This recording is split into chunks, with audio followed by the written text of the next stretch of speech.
What's going on, my fellow Jedi and Padawans? Welcome back to another Jedi gaming video. Thank you guys so much for coming back to the channel, and if you guys are new, welcome. Sorry for taking the past couple days off. Needed a little break mentally to get that fire burning again. With the downtime in the season, definitely makes it a little hard, but I appreciate all you sticking around, coming back, watching all the older videos, watching all the newer videos, joining up on that Discord. Means a lot to me. Community for me is growing super fast, and I truly appreciate all you for that. Love putting out videos, love getting to know all y'all in the Discord. If you haven't joined it, link will be down below in the description. Hit that up and all the other socials. So just thank you guys again for all that crazy support. Means the world to me. Now in today's video, I want to go over a god roll for one of the weapons that has been talked about a lot during the season, especially for PvP. This is a new pulse rifle that we got with the Witch Queen Season of the Risen, the Peace of Mind. Now this bad boy right here comes from the PsyOps Battleground missions that you do, and then you can also purchase it via upgrades and those Umbral engrams at the helm right there for our Season of the Risen at the war table. So this pulse rifle right here is in our 540 rounds per minute category, which is the exact same as our Darkest Below as well as our Gridskeeper. So it has a faster shoot rate than most of our pulse rifles that hit a little bit harder, like our Messenger at that 340, 390 range is usually what our pulses are at, but this one right here is absolutely insane this season. We can get some banging rolls for PvE and PvP, like I said.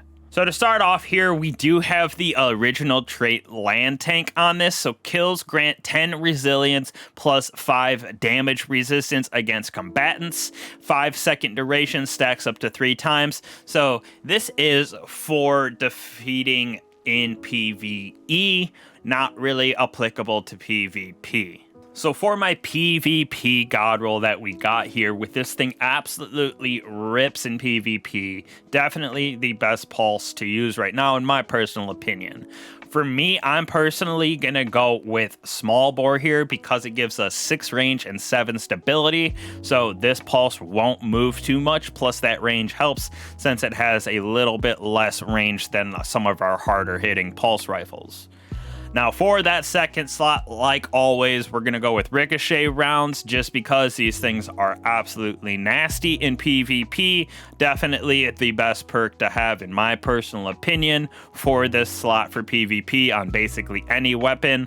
Also, high caliber rounds does work as well, but definitely ricochet is my go-to. Now, in this third slot, I'm going to go with 2 different options. First off, my main one that I am looking for is Overflow. I absolutely love this perk on weapons for PvP and PvE.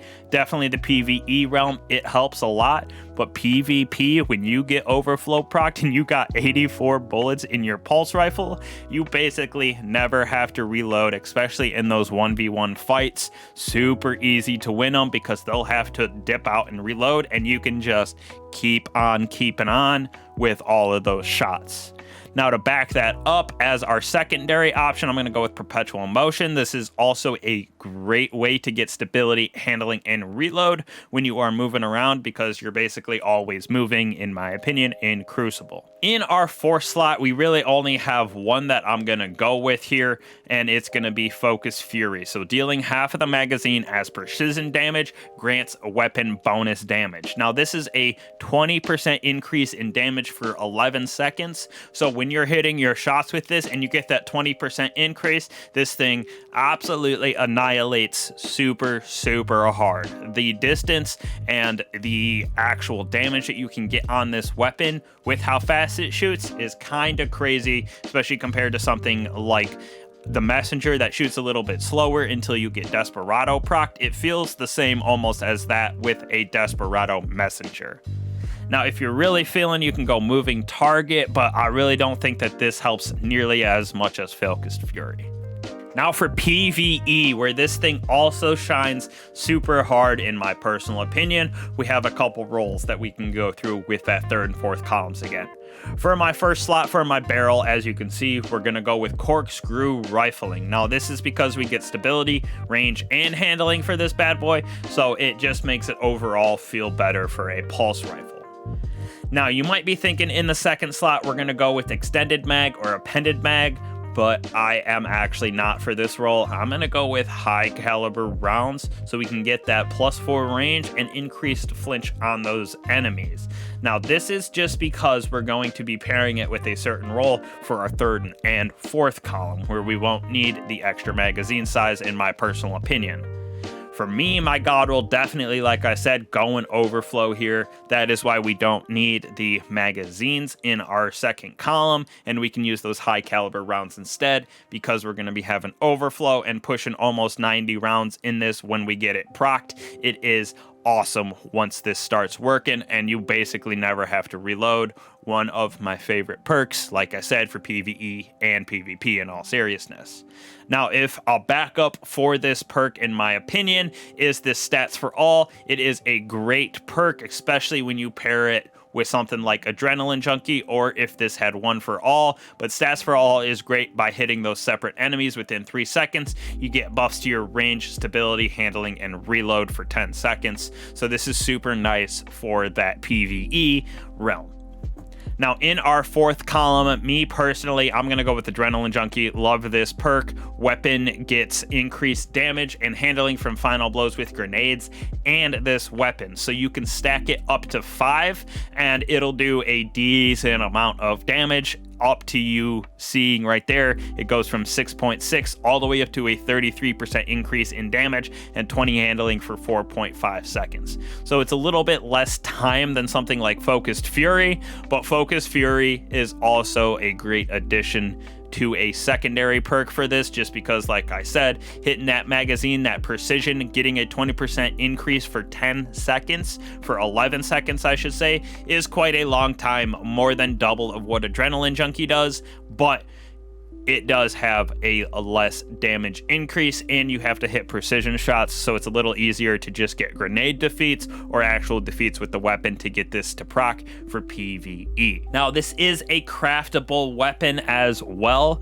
so you can craft one, level it up, and then get those enhanced perks on it in the other columns. So it will be a little bit better than your average bear, like you can see right here with overflow. Instead of 200% its capacity, the enhanced one gives it 205 to 222% of its magazine.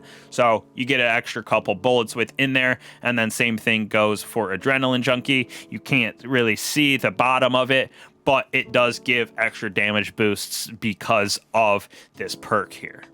So when you be able to craft this, definitely go for, I'm going to craft 2 of them, me personally, one for PvP, one for PvE. Get both of these rolls because this thing absolutely slaps in PvP. Definitely the best PvP pulse rifle in my opinion in the game, and then bringing it into the PvE realm with some of the perks that we can have on it. It is super nice to have, especially with this season, stopping those unstoppable champions, but also just a kinetic pulse in general. Super nice with the damage perks and then that overflow that we can get. So hopefully this helped you guys out, figure out the god roll you want for this weapon. We only got a couple weeks left of the season where it'll be easier to farm this, since it is via our Umbral engrams and the war table at the helm. So with the Psyops battlegrounds going on, you can also get them from those chests. So make sure you're getting in there, grinding these out before the end of the season, where they will just start dropping from the loot pool, where it'll be a little bit less easy to farm. So thank you guys so much again for watching. Truly appreciate the support lately. I'll catch y'all in the next one.